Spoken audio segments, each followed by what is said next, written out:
Equity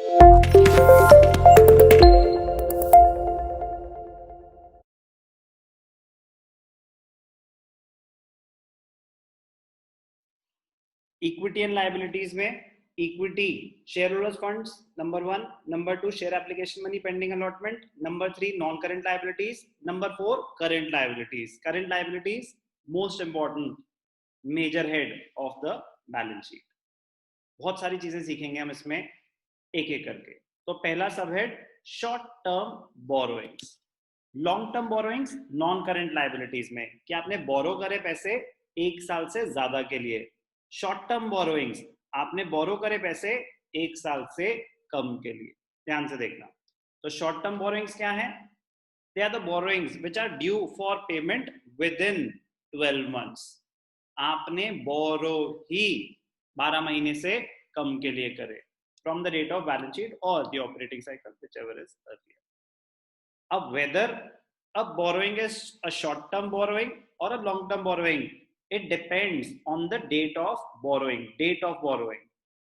अगर मैंने बोरो ही 12 महीने से कम के लिए करे हैं तो यहां पे आएंगे. ऐसा नहीं कि आपने बोरो तो 5 साल के लिए किए थे, अब 4 साल हो चुके हैं, 1 साल बचा है, वो शॉर्ट टर्म बोरोइंग में कन्वर्ट नहीं होता. शॉर्ट टर्म बोरोइंग में आता ही वही है जो आपने बोरो ही 1 साल से कम के लिए करा हो. ध्यान रखना इंपॉर्टेंट है. तो अगर आपने 5 साल के लिए बोरो किया है और 1 साल से ज्यादा पड़ा है तो वैसे ही वो लॉन्ग टर्म बोरोइंग में आ रहा होगा.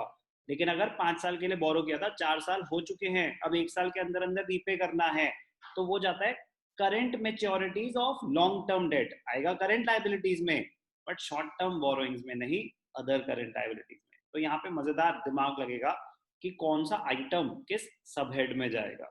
दिमाग लगा के करेंगे तो बहुत बहुत बहुत ईजी है, बहुत स्कोरिंग है, अंडरस्टैंड करेंगे. तो शॉर्ट टर्म बोरोइंग्स के आइटम्स क्या हैं, एग्जांपल्स क्या हैं? Loans repayable on demand. Loans repayable on demand का मतलब क्या होता है? मैंने लोन बोरो किया हुआ है लोगों से, फर्म से, कहीं से भी, रीपेबल ऑन डिमांड, जब मर्जी वो आके पैसे वापस मांग सकते हैं. तो they can be repaid within 12 months. तो it must be shown as a current liability. Short term borrowings. Bank overdraft, cash credit.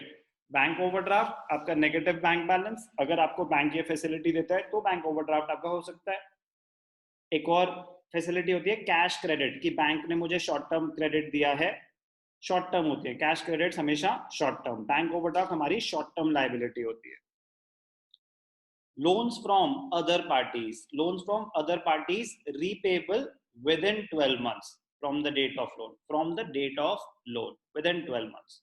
Deposits, ये इंपॉर्टेंट है, ये इंपॉर्टेंट है. पब्लिक डिपॉजिट्स अगर लिखा हो, पब्लिक डिपॉजिट्स अगर लिखा हो तो वो नॉन करंट लायबिलिटीज में लॉन्ग टर्म बोरोइंग्स में आता है. अगर सिर्फ डिपॉजिट्स लिखा हो और लायबिलिटीज हैं तो वो शॉर्ट टर्म है, करंट लायबिलिटीज है, शॉर्ट टर्म बोरोइंग्स में आएगा. ध्यान रखना, public deposits long term borrowing, सिर्फ डिपॉजिट्स हैं और लायबिलिटीज हैं तो शॉर्ट टर्म बोरोइंग्स. आगे जाके हम सीखेंगे कि डिपॉजिट्स वो भी तो होते हैं जो हमने बैंक में पैसा डिपॉजिट कर रखा है, तो वो बड़े ध्यान से पढ़ना पड़ेगा कि हमें गिवन क्या है. Public deposit long term borrowing, सिर्फ डिपॉजिट है और लोन्स है, बोरोइंग्स है, लायबिलिटीज है, तो short term borrowings. Other loans and advances nature to be specified. ये कौन से लोन्स एंड एडवांसेस की बात हो रही है? जो हमने बोरो करे हुए हैं, जो हमने बोरो किए हुए हैं शॉर्ट टर्म के लिए. तो ध्यान रखना है एक छोटी सी चीज का, शॉर्ट टर्म बोरोइंग्स का मतलब ही क्या होता है? कंपनी ने बोरो ही शॉर्ट टर्म के लिए करे. तो करंट लायबिलिटीज में पहला सबहेड शॉर्ट टर्म बोरोइंग्स. सेकंड सबहेड बहुत ही सिंपल है, ट्रेड पेबल्स. इसके दो ही कंपोनेंट्स हो सकते हैं, क्रेडिटर्स एंड बिल्स पेबल. मैंने किसी से क्रेडिट पे सामान खरीदा या कोई सर्विस अवेल करी है तो क्रेडिटर्स अराइज हो गए. तो क्रेडिटर्स कौन से? जो मुझे शॉर्ट टर्म में पे करने हैं with in the period of 12 months. तो ट्रेड पेबल्स अगर सिर्फ लिखा है तो हमें कैसे पता चलेगा कि शॉर्ट टर्म है या लॉन्ग टर्म है? ऑलवेज शॉर्ट टर्म, अगर पीरियड मेंशन नहीं है तो. The term trade payables is defined in Schedule 3 of the Companies Act as the amount payable against purchase of goods or services taken in the normal course of business. इसमें दो चीजें आएंगी, creditors and bills payable. Creditors and bills payable are collectively known as trade payables. It includes both sundry creditors and bills payable. Sundry मतलब collective, जितने भी creditors हैं.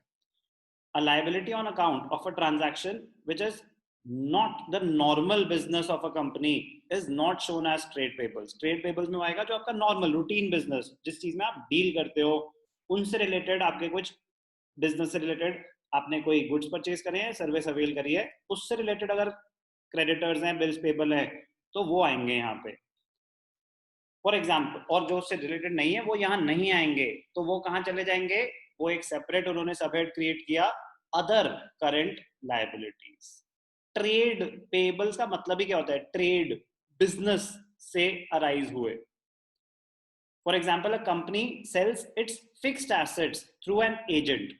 मैंने अपना कुछ मशीनरी बिकवाई, मेरा काम नहीं है मशीनरी बेचना, मशीनरी बिकवाई, पुरानी हो गई थी, बिकवा दी, और मैंने किसी को कमीशन दी. कमीशन पेएबल है, अभी दी नहीं है, तो पेएबल है ना, तो वो ट्रेड पेएबल नहीं, वो अदर करंट लायबिलिटीज में आ जाएगा. यही तो सीखना है. इतना स्पेसिफिक होता है कंपनीज में कि ये आइटम तो करंट लायबिलिटी तो उतनी रहेगी, करंट ही तो है. नो, करंट में भी शॉर्ट टर्म बोरोइंग है, या ट्रेड पेएबल्स है, या अदर करंट लायबिलिटीज हैं, या शॉर्ट टर्म प्रोविजंस है. क्या करा अभी हमने? Trade payables. करंट लायबिलिटीज का मोस्ट इंपॉर्टेंट सबहेड है अदर करंट लायबिलिटीज. इसमें आप बहुत कुछ सीखेंगे. Other current liabilities, all current liabilities that are not short term borrowings or trade payables are classified as other current liabilities. कह रहे वो सारी liabilities, वो सारी करंट लायबिलिटीज जो शॉर्ट टर्म बोरोइंग में नहीं आई और ट्रेड पेबल्स में नहीं आई, वो कहां आ जाएंगी? Other current liabilities. अब ध्यान से देखना. पहला, current maturities of long term debts. Current maturities of long term debt, ये हमने नॉन करंट लायबिलिटीज में भी सुना था. जल्दी से एक बार रिकैप करते हैं. मैंने किसी से लोन बोरो किया या डिबेंचर्स इशू करे, वो भी लोन्स है. कोई भी लॉन्ग टर्म बोरोइंग थी जो ऑब्वियसली लॉन्ग टर्म थी, एक साल से ज्यादा की थी, बट अब उसका ना मेच्योरिटी होने वाली है, एंड विद इन 12 मंथ्स मुझे उसकी पेमेंट करनी है. विद इन 12 मंथ्स मुझे उसकी पेमेंट करनी है, तो now it has become a current liability. But मैंने बोरो तो शॉर्ट टर्म के लिए नहीं करे थे, तो वो शॉर्ट टर्म बोरोइंग्स में तो दिखा नहीं सकता, और पे भी एक साल के अंदर अंदर करने हैं, तो कहां दिखाऊंगा? अदर करंट लायबिलिटीज में. कहां दिखाऊंगा? अदर करंट लायबिलिटीज में, as current maturities of long term debt. Major head, current liabilities. Subhead, other current liabilities. Current maturities of long-term debt amount due to be paid within 12 months of the date of the balance sheet out of long-term borrowings. ठीक है, important है. अब ध्यान से देखना, बड़ी मजेदार है, नई चीज सीखेंगे हम. अच्छा है. एक है interest accrued but not due. Interest accrued but not due. और एक है interest accrued and due. Interest accrued but not due on borrowings, interest accrued and due on borrowings, दोनों ही अदर करंट लायबिलिटीज में आते हैं. तो दिखाना तो कोई दिक्कत नहीं है कि कहां पे आएगा, करंट लायबिलिटीज में, अदर करंट लायबिलिटीज में. बट बेटा इंटरेस्टिंग टर्म है, मीनिंग अंडरस्टैंड करेंगे. मीनिंग अंडरस्टैंड करेंगे. Interest accrued but not due, interest accrued and due. ध्यान से देखना, एग्जाम्पल से सिखाऊंगा. ध्यान से देखना, क्या एग्जाम्पल क्रिएट कर रहा हूं मैं, क्या समझाने के लिए? Interest accrued but not due and interest accrued and due on borrowings. ध्यान से देखना. एग्जाम्पल,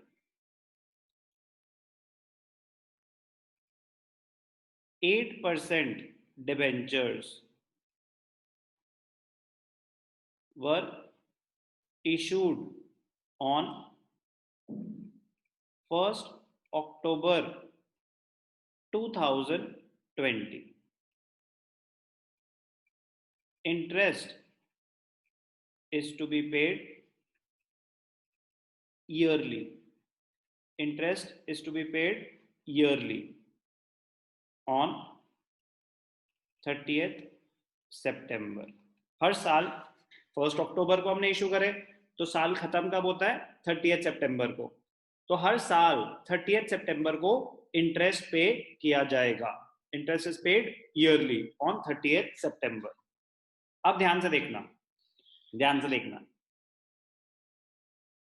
31st, ये कौन सा है? फाइनेंशियल ईयर अभी क्या चल रहा है? फाइनेंशियल ईयर चल रहा है, ये 20 है ना अगर, तो 2020-21 स्टार्ट कब हुआ होगा? 1 अप्रैल 2020, एंड कब होगा? 31 मार्च 21। अब आपने 1 अक्टूबर 2020 को डिबेंचर्स इशू कर दिए, 8% डिबेंचर्स है, मतलब वो 8% इंटरेस्ट कैरी करते हैं, ठीक है। अब कब इशू करे? समवेयर है, ठीक है ना, 1 अक्टूबर 2020 को।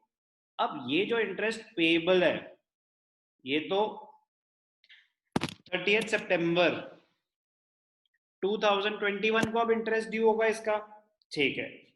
अब 31 मार्च को अगर मैं बुक्स क्लोज कर रहा हूं, 31 मार्च को बुक्स क्लोज कर रहा हूं, हम तो अक्रूवल बेसिस ऑफ अकाउंटिंग करते हैं, अक्रूवल बेसिस।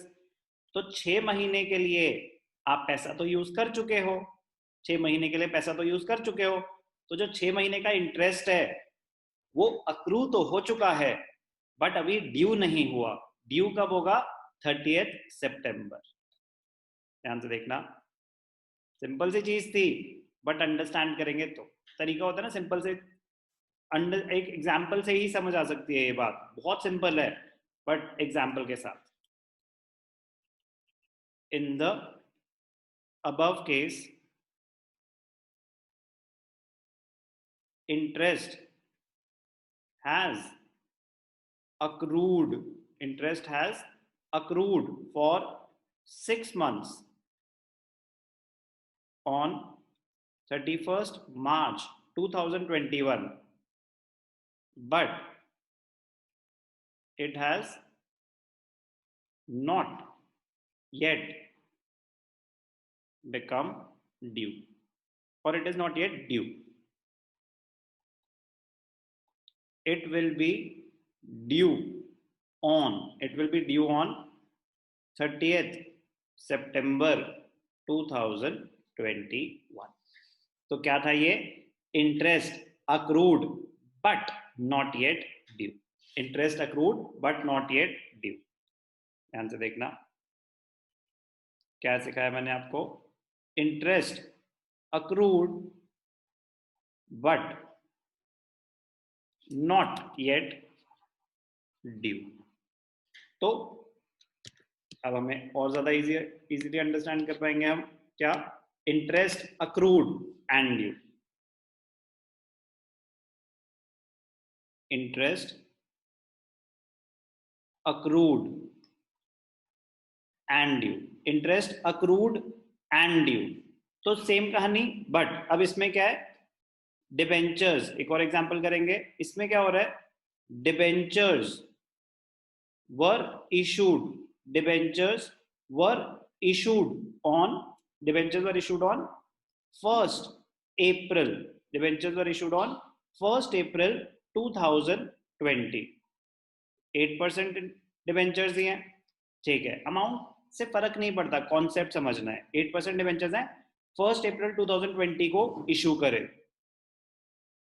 तो interest is payable yearly, interest is payable yearly. तो अगर मैंने 1st April 2020 को डिबेंचर्स इशू करे, तो इंटरेस्ट कब ड्यू होगा? 31st March 2021। तो 31st March 2021 को इस केस में जब हम बुक्स क्लोज करेंगे, तो 1 साल का इंटरेस्ट अक्रू भी हो चुका है क्योंकि मैंने पैसे यूज करे, एंड ड्यू भी हो चुका है क्योंकि ड्यू डेट आ चुकी है। ध्यान से देखना, simple but very very important. क्या है ये? फाइनेंशियल ईयर 2020-21, 1st April 2020 को स्टार्ट हुआ होगा, 31st March 2021 को एंड होगा। अब डिबेंचर्स इशू ही 1st April को हुए थे, तो ड्यू फॉर पेमेंट ही 31 मार्च को हो जाएंगे. In this case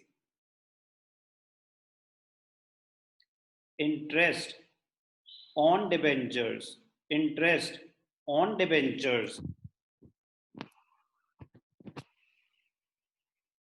is both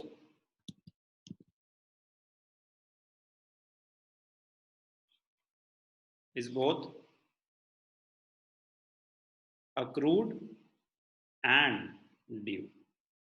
accrue क्यों? क्योंकि आपने 1 साल के लिए पैसा यूज करा है, तो अक्रू हो चुका है इंटरेस्ट. ड्यू डेट भी आ चुकी है, तो इंटरेस्ट अक्रूड एंड ड्यू. तो interest accrued but not due या इंटरेस्ट अक्रूड एंड ड्यू हो, आते दोनों ही करंट लायबिलिटीज में है. करंट लायबिलिटीज में कहां पे? अदर करंट लायबिलिटीज में interest accrued but not due, interest accrued and due. तो ध्यान देना है. एग्जाम्पल सिर्फ आपकी रिटेंशन के लिए है, आपको कभी कोई प्रॉब्लम नहीं आएगी इसको दिखाने में, क्योंकि वो तो बहुत ही सिंपल था. आंसर तो सेम ही आएगा ना हमेशा. प्रेजेंटेशन के लिए अगर आंसर देना है, मेजर हेड करंट लायबिलिटीज, सब हेड अदर करंट लायबिलिटीज, वो तो कभी प्रॉब्लम थी ही नहीं. प्रॉब्लम थी उनका मतलब क्या होता है, तो वो भी जरूरी है समझना. ठीक है. Next item, income received in advance. Unearned income, इसको हम क्या बोलते थे? Unearned income. काम करा नहीं, पैसे पहले मिल गए. Income received in advance, it comes under other current liabilities. It means advance received by the company against which the sale is yet to be made or services are yet to be rendered. Since the income has not been earned, accounting principle सीखा था, revenue recognition principle. Revenue is recognized when the right or the obligation to receive the payment has been established. अभी तो आपने सामान बेचा ही नहीं, अभी तो सर्विस पूरी रेंडर हुई नहीं, तो अभी इनकम नहीं मान सकते, तो आपकी लायबिलिटी है. कहाँ आ जाएगा? अदर करंट लायबिलिटीज में. अनपेड डिविडेंड क्या होता है? Return given to the share holders on the money invested by them in the company, distribution out of profits. Dividend declare हो चुका है, बट अभी शेयर होल्डर्स के अकाउंट में क्रेडिट नहीं हुआ. Unpaid dividends, dividend declared but not yet credited to the accounts of shareholders. Unpaid dividend, unclaimed dividend और dividend payable, ये सब एक ही बातें हैं. Unpaid dividend, unclaimed dividend और dividend payable, ये सब एक ही अकाउंट है. डिविडेंड डिक्लेयर हो चुका है, dividends declared but not yet credited to the accounts of shareholders. Unpaid dividends. Next, excess application money which is due for refund and interest accrued thereon. Share application money, ठीक है ना? Pending allotment में तो था कि you are sure कि आप उनको शेयर्स दोगे, पैसे वापस नहीं करोगे. ये उनकी बात हो रही है कि जिनके एक्सेस एप्लीकेशन मनी आई है और आपको पैसे वापस करने हैं. पैसे वापस करने हैं तो आपकी करंट लायबिलिटीज में आएगा, शेयर होल्डर्स फंड्स में नहीं. इक्विटी का पार्ट नहीं है, वो आपके पेबल्स हैं अदर करंट लायबिलिटीज में. अगर उन पे कुछ इंटरेस्ट है तो वो भी यहाँ पे आएगा. अनपेड मेच्योर डिपॉजिट्स, अच्छा पॉइंट है. Unpaid mature deposits and interest accrued thereon. आपकी कंपनी में लोगों ने पैसे डिपॉजिट कर रखे थे, 5 साल के लिए डिपॉजिट करे थे, तो पब्लिक डिपॉजिट्स तो लॉन्ग टर्म बोरोइंग्स में आते हैं. अब वो मेच्योर हो चुके हैं, तो पैसे देने हैं आपने, और उन पे जितना इंटरेस्ट अक्रू हो चुका है उसको मिला के टोटल यहाँ पे दिखा देंगे. अनपेड आउटस्टैंडिंग, मेच्योर्ड टेन्योर खत्म हो चुका है. Unpaid matured deposits and interest accrued thereon. Unpaid matured debentures, आपने डिबेंचर्स इशू कर रखे थे, मेच्योर हो चुके हैं, टाइम पीरियड खत्म हो चुका है, and interest accrued thereon. Calls in advance, ये इंपॉर्टेंट है काफी. Calls in advance, calls in advance, नाम तो सुना ही होगा। कंपनी अकाउंट्स में कंपनी ने कुछ पैसे मांगे, फॉर एग्जांपल अलॉटमेंट मनी मांगी, किसी ने फर्स्ट कॉल और सेकंड कॉल भी एडवांस में ही दे दी, तो कॉल्स इन एडवांस में पैसा पड़ा हुआ है, लाइबिलिटी है। शो कहां करेंगे? शेयर कैपिटल में नहीं, अदर करेंट लाइबिलिटीज में, ध्यान रखना, calls in advance. Next, other payables nature to be specified, ये बेसिकली क्या है? आपके आउटस्टैंडिंग एक्सपेंसेस, और कोई भी आपके आउटस्टैंडिंग एक्सपेंसेस हैं तो वो भी कहाँ आ जाएंगे? Other current liabilities. Rent outstanding, salaries outstanding, कोई भी एक्सपेंस आउटस्टैंडिंग हो, टैक्स पेबल हो, प्रोविडेंट फंड पेबल हो, ईएसआई पेबल हो, कोई भी चीज पेबल है, any expense, outstanding expense, tenure not mention, time period की नहीं, तो वो शॉर्ट टर्म ही होता है, तो वो कहाँ जाएगा? अदर पेबल्स में। Major head current liabilities, sub head other payables, nature to be specified. Nature to be specified मतलब यहाँ पे आपको स्पेसिफाई करना पड़ेगा कि कौन सा एक्सपेंस पेबल है, तो सैलरीज आउटस्टैंडिंग तो सैलरीज आउटस्टैंडिंग लिखो, रेंट आउटस्टैंडिंग तो रेंट आउटस्टैंडिंग लिखो, टैक्स पेबल है तो प्रॉपर्ली टैक्स के नाम के साथ, जीएसटी पेबल है तो आउटपुट जीएसटी आपकी लाइबिलिटी होती है, आउटपुट आईजीएसटी है, जो भी है, nature to be specified. Most important sub head, तो ये था अदर करंट लाइबिलिटीज। तो करंट लाइबिलिटीज में सबसे पहले क्या आया? सबसे पहले आया शॉर्ट टर्म बोरोइंग, सबसे पहले आया short term borrowings, short term borrowings के बाद ट्रेड पेबल्स, ट्रेड पेबल्स के बाद other current liabilities, last sub head of current liabilities short term provisions.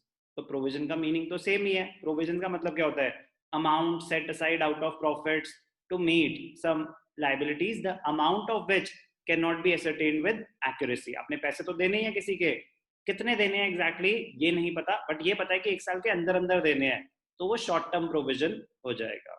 Examples पता होने चाहिए हमें बस। Short term provisions to be paid within 1 year, mean exactly same meaning है जो हमने अभी लॉन्ग टर्म प्रोविजन में सीखा था। Provision is the amount set aside to meet future liability, amount of which is not determined, accurately हमें नहीं पता बट एस्टिमेटेड। तो यहाँ पे शॉर्ट टर्म प्रोविजन आ रहे हैं, short term provision current liabilities में आते हैं। एग्जाम्पल्स जो हमें पता होने चाहिए, प्रोविजन फॉर एम्प्लॉई बेनिफिट्स, अगर सिर्फ लिखा है एम्प्लॉई बेनिफिट्स तो शॉर्ट टर्म, रिटायरमेंट बेनिफिट्स तो long term, provision for expenses, provision for tax, provision for bad and doubtful debts, तो प्रोविजन फॉर डाउटफुल डेट्स भी यहीं पे शॉर्ट टर्म प्रोविजन में आता है, और any other provision nature to be specified, name पता होने चाहिए। तो provision for doubtful debts short term provision में आता है, provision for tax short term provision में आता है, provision for expenses, provision for employ benefits, retirement benefits हो, ग्रेचुइटी हो तो लॉन्ग टर्म प्रोविजन, अगर लिखा है सिर्फ प्रोविजन फॉर एम्प्लॉय बेनिफिट्स तो शॉर्ट टर्म प्रोविजन में आए। तो ये हमने पढ़ी करंट लायबिलिटीज। अब एक बार आप रीड कर लेंगे पूरा, कोई भी आइटम, कोई भी डाउट है तो वो पूछेंगे।